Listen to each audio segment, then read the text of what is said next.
Joining me now is Elie Mystal, justice correspondent and columnist for The Nation, a fellow at the Type Media Center and author of the book, Allow Me to Retort, A Black Guy's Guide to the Constitution. Joining us as well as Jennifer Rubin. She's an opinion writer for The Washington Post and MSNBC political analyst and author of Resistance, How Women Saved Democracy from Donald Trump. Good morning to you both.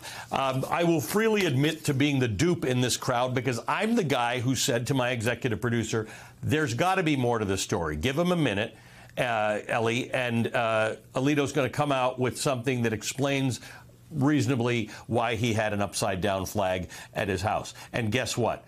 I was wrong. Yeah, the reason why he had the upside-down flag at his house is because he supports the insurrection. And I knew that before the flag story. I knew that Clarence Thomas supported the insurrection before I knew about Jenny Thomas's involvement, because you read their opinions. You read what they say. You listen to what they say at oral arguments, and they've already told you what they're about. They've already told you that they are MAGA-aligned, pro-Trump insurrectionists, and the proof of all that is not actually in the flag story or the email story or whatever. It's in their written opinions. It's in what they've done for Trump since he launched his insurrection, which is do everything in their supreme power possible to make sure Trump evades prosecution and accountability for his crimes. That's what they are, folks. That's what they've always been. And the question at some point becomes not who are these people, because we know who these people are.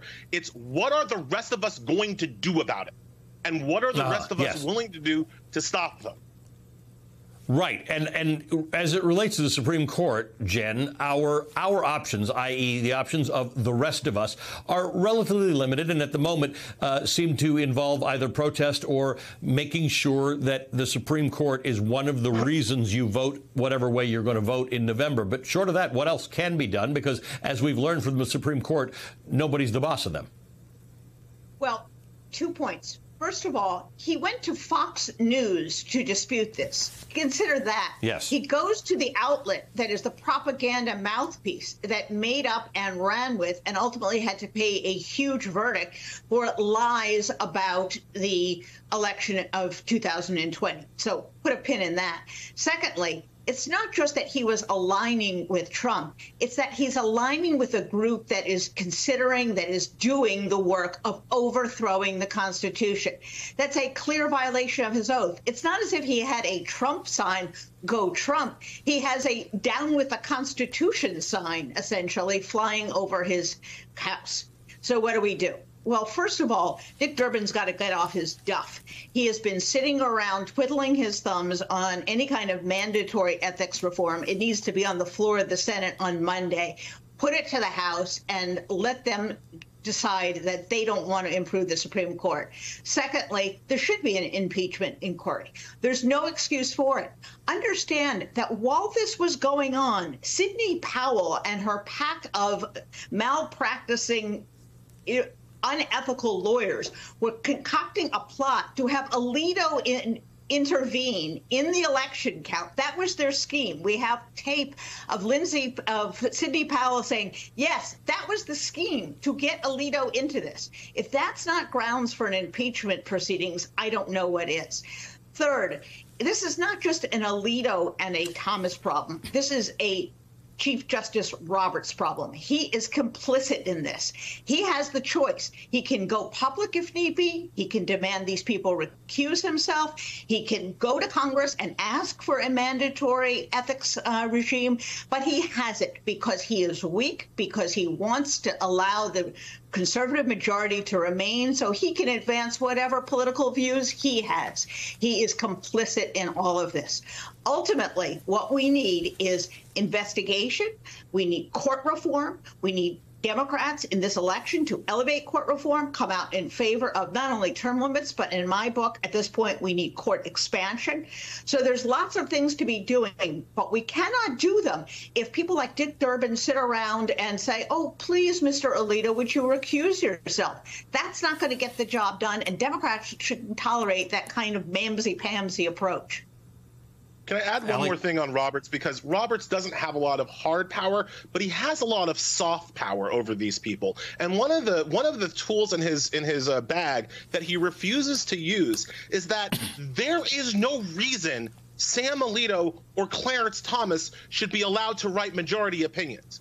That decision is Roberts, right? And he could assign. There's no reason Alito had to write the overturning Roe v. Wade decision. There's no reason Thomas has to write the guns decision. He can take those cases away from the men who are complicit, away from the men who are corrupted, and at least give them to Amy Coney Barrett. I mean, she's sitting right there, right? She's got her pens ready for action, right? So there are a lot of ways besides, in addition to speaking out and saying something about the court that he will be pinned to for the rest of his legacy. There are soft things that Roberts could be doing to rein these people in that he's not. But I totally agree with Jen. I mean, at some point, the Democrats just there needs to be a bill on the floor. When I come on a segment like this, Ali, I need to be able to point and say, like, look, everybody, we need to vote for Ethics Reform Bill 1827 because that's what's going to stop them. And I can't say that because Democrats haven't put that bill together. Right. This is interesting. It's an interesting point you make. Sorry, go ahead, Jen. I was just going to say that part of the problem is the Supreme Court bar. They should be making motions to recuse these people. Those people who have been on the wrong side of 6-3 decisions while these guys have sat on the court should be asking for a rehearing. Judges who did not abide by their oath, who have plainly repudiated the Constitution, decided these cases. So the Supreme Court bar has to get into this. And I will also make a point that the person who broke this story, Jodi Kantor, is a fabulous investigative reporter. She is not the, quote, court reporter. The problem is that the court reporters don't investigate and treat the court like a regular beat. They don't do investigative work. They don't press for answers. They do not treat them critically. They are so in awe of their subject matter that they act simply like the press office of the court. So more Jodi Kantors, the press coverage of the court has to change. And I think the bar that goes to the court has to begin to put pressure on them as well. There's a complicity and a sort of silence of normalcy that's got to end. This is a rogue institution that has gone off the rails. A rogue institution. Ellie, I just got to ask you this.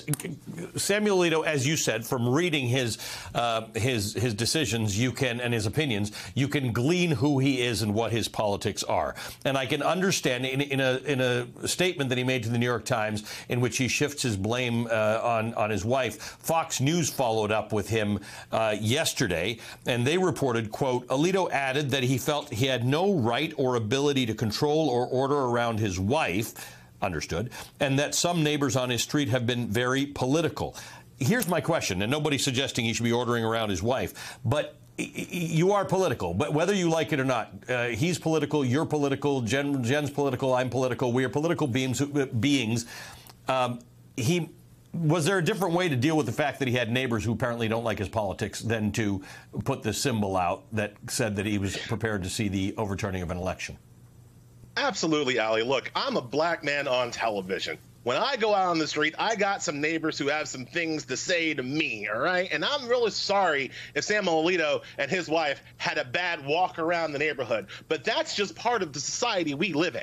And I'm sorry that they can't handle what I have to handle every Tuesday when they walk around their street, but they have to understand that they are public officials. Alito's a public official imbued with extreme, supreme, unaccountable power, and when he uses that power to, I don't know, take away the rights of reproductive health care rights for half of the American people, right? When they do things like outlaw affirmative action, when they do things like put guns on our streets, their neighbors might have something to say to them.